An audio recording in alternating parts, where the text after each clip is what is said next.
Long ago, in West Kalimantan, there lived two brothers. Their father, a wealthy merchant, passed away and left them an inheritance of gold and diamonds. The elder was Muzakir, while the younger was Dermawan. Muzakir loved wealth above all else. He walked through the village in fine clothes and jewelry, showing off his riches. The villagers whispered to each other, "There goes Muzakir, so greedy and arrogant." Meanwhile, Dermawan lived humbly. He helped neighbors, gave food to the poor, and shared whatever he had. His smile was warm, and his kindness sincere. One day, Muzakir scolded his younger brother. "You waste your money on the poor. Look, your inheritance is nearly gone.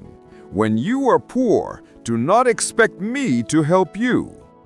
Dermawan only smiled kindly and answered, "Do not worry, brother. I promise I will never trouble you." Soon, his wealth truly was gone. Yet even in poverty, he kept helping others with what little he could. One morning, Dermawan found a wounded kachar bird in his yard. He gently cared for it, cleaning its wounds, wrapping them carefully, and feeding it with love. At last, the bird was healed.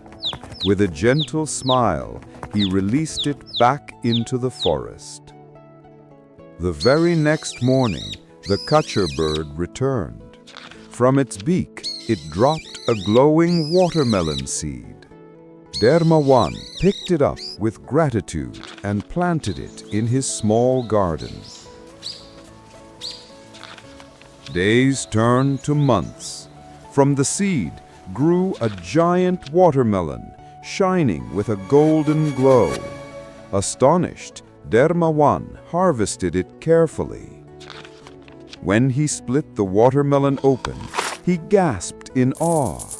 Inside were countless golden coins, shimmering brightly in the sunlight. This is a miracle," he whispered gratefully.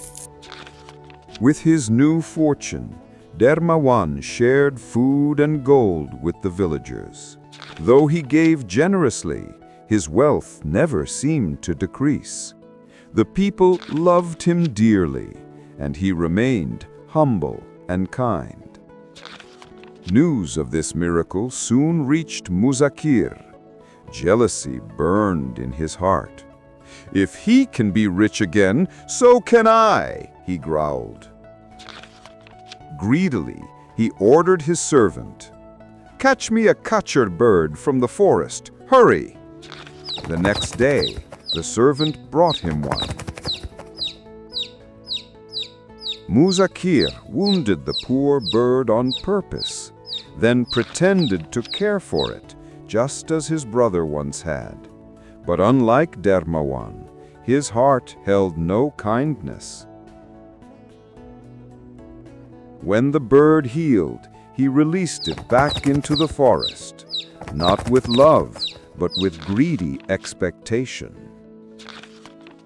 Sure enough, the kachar bird returned the next morning, dropping a single seed in front of Muzakir. His eyes widened with greed, and he shouted, "At last, my gold is coming!" He planted the seed at once, watering it daily. His greed grew with the plant, until finally a massive watermelon appeared. Muzakir laughed with delight. At last, the day came. He split the giant watermelon open, and suddenly, a splash! A torrent of foul, stinking black mud burst out, covering his body and face. The stench was unbearable. No matter how he scrubbed, the mud clung to him, and the smell never went away. Muzakir's greed had cursed him forever. From that day on, he became the laughingstock of the village. People covered their noses when he passed, whispering mockery behind his back. Ashamed and miserable, Muzakir lived in regret. And so, dear friends, this tale teaches us a timeless lesson. Generosity and kindness will always bring blessings, but greed and selfishness will only lead to ruin. Let us live with open hearts, sharing what we have, so that happiness multiplies for all.